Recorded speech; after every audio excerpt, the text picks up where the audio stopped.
Hi, this is Steve. I want to show you how easy it is to get information out of project accounting.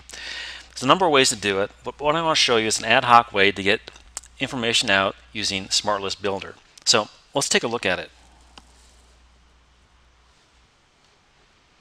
First of all, let's take a look at a project.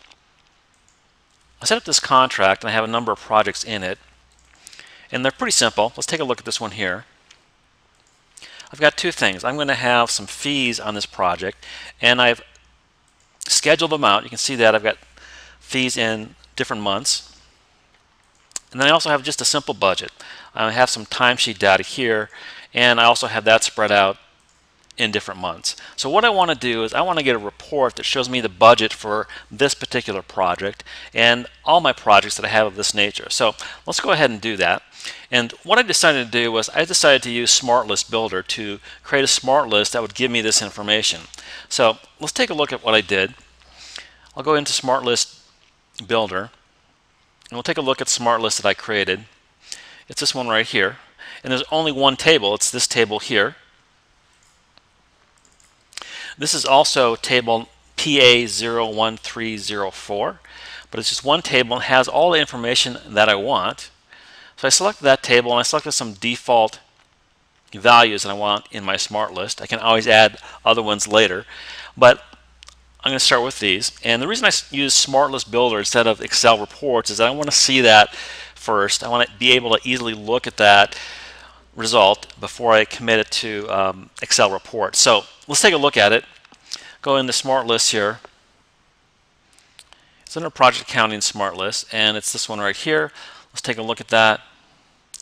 Here's the total smart list. I'm pulling the project number, the cost category, and then information about that particular project and cost category. And the reason I chose this table is because it has the information that I want, but it also has the period IDs and the years, because I'm going to use that to create a spread of these costs and these fees over a period of time. So let's take a look at that. So I did that, and then if I go back to my Smart List Builder, and I started in Smart List Builder, but then what I really want to do is I want to move this into Excel reports, and all I have to do is duplicate it. I just hit duplicate, and it's going to duplicate it into Excel reports. Let's go into Excel reports and take a look at that, the Excel report builder, and that's right here. So I'm going to pull this up. I had done this previously, so here it is in the Excel report builder. I'm going to publish that. It's going to publish out to my Excel reports folder. So I already did that.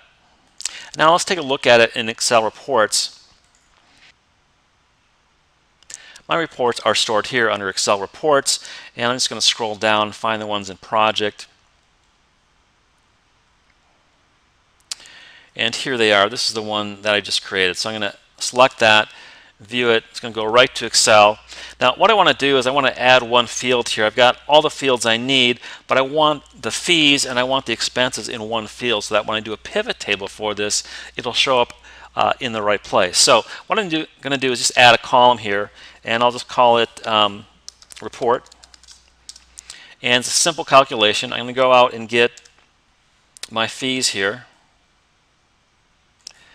and they're located right here. So I'm going to select that, and then I'm going to subtract the costs, and I think those are back over here a little bit, right here. So I'm going to take this field, PA fee amount, and I'm going to subtract from it the total cost. So this will give me my budgeted numbers for this particular project. So I'm going to hit enter, and I'm in Office 2010. It's going to move that all the way down, so that becomes a column now that I can use in my pivot table. So let's go ahead and do that. I'm going to insert a pivot table. It's going to take all this information, put it in a nice pivot table. This is exactly what I want.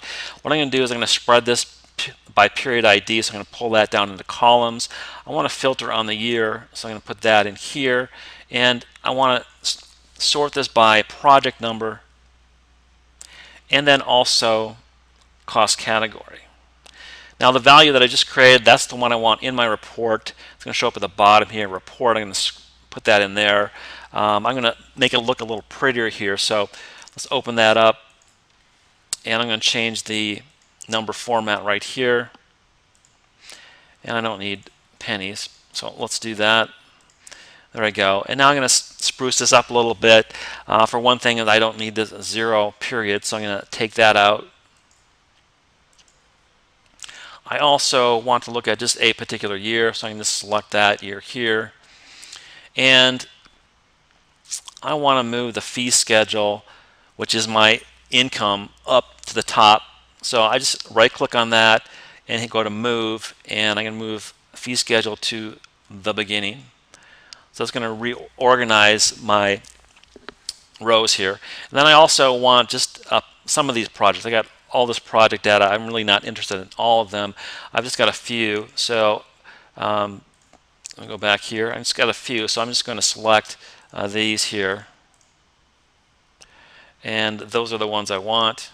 And there's my result. So now I've got by project and by cost category and fees, a nice little P&L. It's stretched out through multiple months, and I can see that information here. I've got my income, I've got my expenses coming in as a negative amount. The total is up here in the summary line. You can see that right here. So that was an easy example of how I can easily get information out of project accounting using just one table, using Excel reports to get that information, and then also format in a way that makes it easy for me to use, and I can also refresh that data anytime I want to.